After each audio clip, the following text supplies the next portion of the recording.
আমি বাংলাদেশের অন্যতম শ্রেষ্ঠ প্রতিষ্ঠান তানজিমুল উম্মাহর সর্বোচ্চ পদে চাকরি করার সুযোগ হয়েছে আলহামদুলিল্লাহ। আমি একজন মানুষকে দেখি খুব অভিভূত হই, কাইয়ুমুল্লাহ ভাই। আমি আরেকবার এসে দেখলাম সারাদিন তার কাছে বসে একদম তন্ময় হয়ে দেখে আছি যে এই লোকটার যে ইন্টারেকশনটা কত বেশি। ছাত্ররা প্রত্যেক দিন প্রতিটি শিক্ষার্থী তার সাথে দেখা করে, তার সাথে কোলাকুলি করে, তাকে চুমু খায়, এবং একটা ইন্টারেকশন। ছাত্ররা যখন তার কাছে আসে যেন মনে হয় যে একটা মানে মানে ফুলের কাছে মৌমাছি যেমন করে আসে পাগলের মতো, এভাবে ছুটে আসে বাচ্চাদের কাছে, উস্তাদের কাছে। এবং তিনি প্রতিটি শিশুকে এত ভালোবাসা দেন। আমি খুব বেশি বিমুগ্ধ হলাম ওনার অ্যাক্টিভিটি দেখে। আমি এরপরে বললাম যে আমি চাই যে আপনার কাছে কিছুদিন শুধু আপনার পাশে বসে থাকি, যতদিন আপনি যান। আমি কিছুদিন সময়, আমি যদি সময় পাইতাম শুধু আপনার পাশে বসে থাকতাম। তো এই লোকটার হৃদয়ের যে গভীর ফিকির, চিন্তা, এগুলোর কারণে আল্লাহ তাআলা এত বেশি বারাকা দিয়েছেন, এত বেশি সম্মান দিয়েছেন। আমি দেখলাম আজকে তিনি একটা শিক্ষকদেরকে নিয়ে মিটিং করেছেন, এবং সব শিক্ষক শুধু আমপাড়া এবং কায়দা গ্রুপের শিক্ষক, এবং শিক্ষকদের সাথে তিনি যেভাবে মোটিভেশন দিচ্ছেন, শিক্ষকরা তাকে এত বেশি ভালোবাসেন। ভালোবাসার অন্যতম কারণ হলো তিনি শিক্ষকদেরকে শুধু মানে বেতন দেন তা না, শিক্ষক অসুস্থ হলে তার সমস্ত চিকিৎসার খরচ দেন। শিক্ষকের স্ত্রী, পরিবারের কেউ অসুস্থ হলে তার চিকিৎসার খরচ তিনি ব্যয় করেন।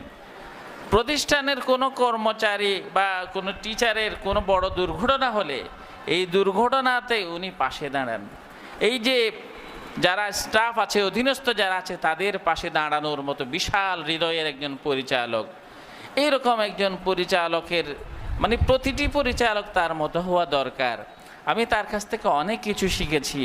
আমি জিজ্ঞেস করি যে আমি কিভাবে আপনার মতো হব, কিভাবে আমি নিজেকে আরও সমৃদ্ধ করব। তা আলহামদুলিল্লাহ আল্লাহ তাআলা তাকে আজীবন কোরআনের খেদমতে অবিচল থাকার তৌফিক দান করুন। আসলে আজকে অনেক লম্বা প্রোগ্রাম হয়ে গেছে, আমি অত্যন্ত বিমুগ্ধ। আমি এই শিশুদেরকে দেখে, আমি শিশুদেরকে একটি গল্প বলে আমার বক্তব্যটা শেষ করছি। তোমাদেরকে একটা গল্প বলবো। আজকে অনুষ্ঠানে তোমাদেরকে কেউ গল্প বলে না, অথচ তোমরা সবচেয়ে বেশি গল্প শুনতে ভালোবাসো, তাই না? কে কে গল্প শুনতে ভালোবাসো হাত তুলে তো দেখি। আচ্ছা, তোমাদেরকে আমি একটি গল্প শোনাই শেষ করছি। একটা গল্প হচ্ছে, তোমরা ঈগল পাখি দেখেছো না? ঈগল পাখি। একবার একটা ঈগল পাখির বাসা থেকে তোমাদের মতো একটা ছোট্ট বন্ধু ঈগল পাখির বাসা থেকে একটা ডিম নিয়ে আসছে, বড় ডিম। যখন ডিমটা নিয়ে আসলো সে চিন্তা করলো যে ডিমটা এত বড় ডিম আমি কি করব। সে টেনশন হয়ে গেছে। তখন সে তার বাসার যে মুরগির খাঁচা ছিল, মুরগির ডিমের সাথে এটা রেখে দিয়েছে। এখন মুরগির তাপে উম্পে এই ডিমটা মুরগির বাচ্চার সাথে ঈগল ছানাটাও হয়ে গেল। এখন মুরগির সাথে ঈগলের বাচ্চাটা একসাথে উঠছে, চড়ছে এবং একসাথে চলাফেরা করছে। এখন যখন কিছু আস্তে আস্তে বড় হচ্ছে, দেখি সবগুলো একরকম, ঈগলটা আরেক রকম। এবং আকাশে যখন দেখে যে কিছু পাখি উড়ছে, ঈগল পাখি উঠছে, তখন সে জিজ্ঞেস করে, যেহেতু এখন তার মা হচ্ছে কি মুরগি, তখন তার কাছে জিজ্ঞেস করে যে আম্মু, আকাশে তো পাখি কতগুলো আমার মতো উঠছে, তা আমরা উঠতে পারবো না?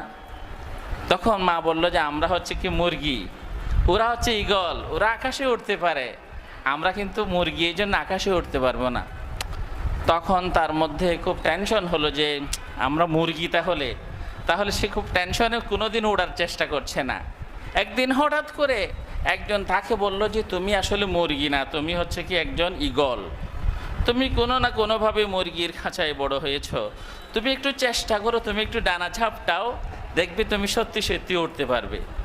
যখন দেখা গেলো সে ডানা ঝাপটাইলো, ভয়ে ভয়ে ঝাপটাচ্ছে, দেখেছি না সে উঠতে পারছে, উড়ে উঠে একটা গাছের ডালে বসলো। তখন তার কাছে সাহস লাগলো, মাশাআল্লাহ, আমি তখন গাছের ডালে চলে আসলাম। তারপর আরেকটা উড়িল দিয়ে আরেকটা গাছের ডালে চলে গেল, তখন তার আরও সাহস গেল, তো আমি তো আরেকটা গাছের ডালে চলে আসতে পারলাম। এভাবেই সে উঠতে উঠতে এক সময় ঈগল পাখির মতো আকাশে উঠতে শিখে ফেলেছে। তখন তার সেই সাহস ফিরে এসেছে।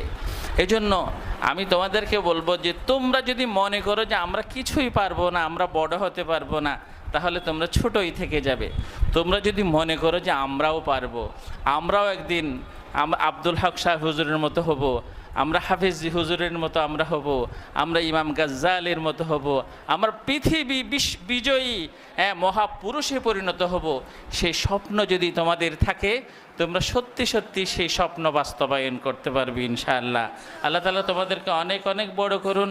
আর রায়হান ইন্টারন্যাশনাল মাদ্রাসাকে আল্লাহ তাআলা কিয়ামত পর্যন্ত জারি রাখুন, এবং আমাদের সম্মানিত উস্তাজ আব্দুল হক হাফিজাহুল্লাহ হাজার বছর বাঁচিয়ে রাখুন, আমাদের কাইমুল্লাহ ভাইকে হাজার বছর বাঁচিয়ে রাখুন। আমার ছোট্ট ভাইয়েরা যারা পুরা বিশ্বব্যাপী কোরআনের খেদমত করে যাচ্ছেন, আবু রায়হান, তাশরিফ এবং জুনাইদ, সবাইকে আল্লাহ তাআলা কবুল করুন, সকল অভিভাবকদেরকে আল্লাহ তাআলা কবুল করুন। আর রায়হান ইন্টারন্যাশনাল মাদ্রাসা,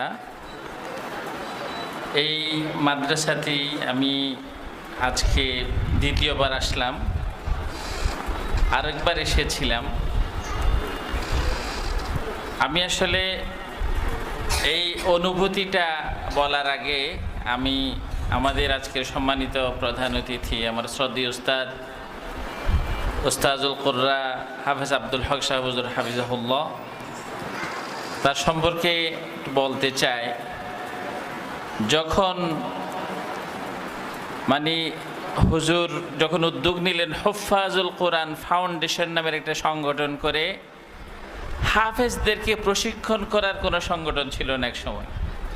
হেফজখানার শিক্ষকরা পড়াতেন, আমরা পড়তাম, পড়া ছিল শুদ্ধ, কোনো টিকটিকিনা ছিল না। হুজুরের সাথে আমার প্রথম দেখা হচ্ছে কি, পটিয়া মাদ্রাসাতে একটা প্রতিযোগিতা হতো হিফজুল কোরআন, সেখানে আমরা হেফজখানা থেকে প্রতিযোগিতা দিতে যাইতাম। হুজুর থাকতেন ওখানে বিচারক, ওই বিচারক থেকে হুজুরের সাথে আমার পরিচয়, এবং 2007 সালে আমি হুজুরের কাছে পড়ার সৌভাগ্য হয়েছে আলহামদুলিল্লাহ। হুজুরের কাছে পড়ার পরে আমি বুঝতে পারি যে কত অশুদ্ধ আমি তিলাওয়াত করতাম এতদিন, কত তিলাওয়াত আমার অশুদ্ধ ছিল, অথচ আমরা সেই সময়ের সেরা হাফেজ হিসেবে নাম করা ছিলাম। হুজুরের কাছে মশক করার পরে আমার তিলাওয়াতের মান এত ভালো হয়েছে আলহামদুলিল্লাহ। আমাকে প্রত্যেক বছর তারাবি পড়ানোর জন্য জাপানের টোকিওতে নিয়ে যায় আলহামদুলিল্লাহ। শুধু সুন্দর তিলাওয়াত এটা হওয়ার কারণে, হুজুরের কাছে মশকটা না করলে আমি বিদেশে তারাবি পড়ানোর সৌভাগ্যটা আমার হতো না আলহামদুলিল্লাহ। যাই হোক, আমরা হুজুরের কাছে অনেক কৃতজ্ঞ। আল্লাহ তাআলা হুজুরকে আরো অনেক 100 বছর হুজুর হায়াত বাড়িয়ে দিন, 1000 বছর বাড়িয়ে দিন, হুজুরকে আমরা দোয়া করি। এবং অনেক প্রতিষ্ঠানে